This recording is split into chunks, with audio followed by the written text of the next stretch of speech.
नहीं, ताज मेरा है। यह पहली राजकुमारी का नहीं हो सकता। उसे मार डालो। देखो उसका सिर। एक ऐसी दुनिया में जहां प्यार नहीं है, वहां हर जगह झूठ और मजाक फैला हुआ है। लाल रानी को लगता है कि कोई भी उससे प्यार नहीं करता। हर कोई हमेशा उस प्यारी और आज्ञाकारी छोटी बहन का पक्ष लेता है। इसलिए लाल रानी क्रूर बन गई। उसने एक दैत्य ड्रैगन की ताकत का इस्तेमाल कर महल को तबाह कर दिया। ताज पहनकर अपना राज्य बनाया और देश की शासक बन गई। सफेद रानी ने अपना ताज वापस पाने का फैसला किया और अपनी बहन लाल रानी के खिलाफ युद्ध छेड़ दिया। सफेद रानी बातचीत के जरिए ताज वापस चाहती थी, पर लाल रानी, जिसने बहुत कुछ सहा था, ने मना कर दिया और गुस्से में आकर अपनी सेना से युद्ध शुरू करवा दिया। लेकिन लाल रानी को पता नहीं था कि सफेद रानी के पास एक जोकर कार्ड है, एलिस। एलिस ने तलवार उठाई और ड्रैगन का सिर काट दिया। लाल रानी फिर से अपनी छोटी बहन से हार गई। उसे मार दो, हम अब तुम्हारे साथ नहीं हैं। काट दो उसका सिर। उसने अपनी प्यारी ताज को उड़ते हुए देखा, जो अब सफेद रानी के सिर पर सज गया था। लाल रानी हक्का बक्का रह गई। सफेद रानी ने फिर से ताज पा लिया और अपनी बहन को देश से बाहर भेज दिया, ये वादा करते हुए कि वह कभी वापस नहीं आ सकती। लाल रानी चाहती थी कि उसका सबसे विश्वास पात्र अंगरक्षक उसके साथ चले, पर वह क्या जानती थी कि उसका वही सेवक उसे मारना चाहता था।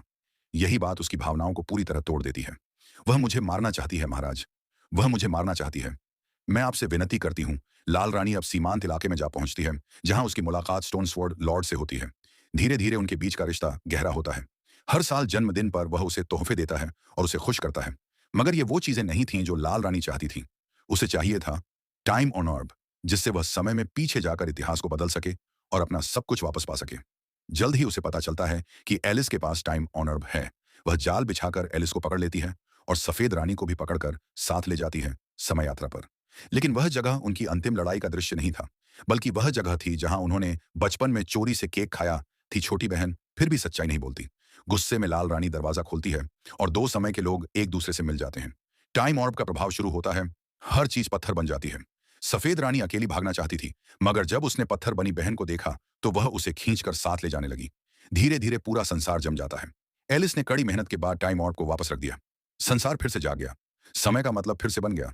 इस संकट के बाद छोटी बहन ने अंततः अपनी गलती को समझा और इसी पल दोनों बहनों का झगड़ा भी खत्म हो गया। भले ही लाल रानी क्रूर थी, मगर उसने कभी अपनी बहन को नुकसान नहीं पहुंचाया था। तो फिर स्क्रीन के सामने बैठे आपको कौन सी रानी ज्यादा पसंद आई? अगर यहां तक देख लिया है तो जल्दी से लाइक और फॉलो कर लो, वरना अगली बार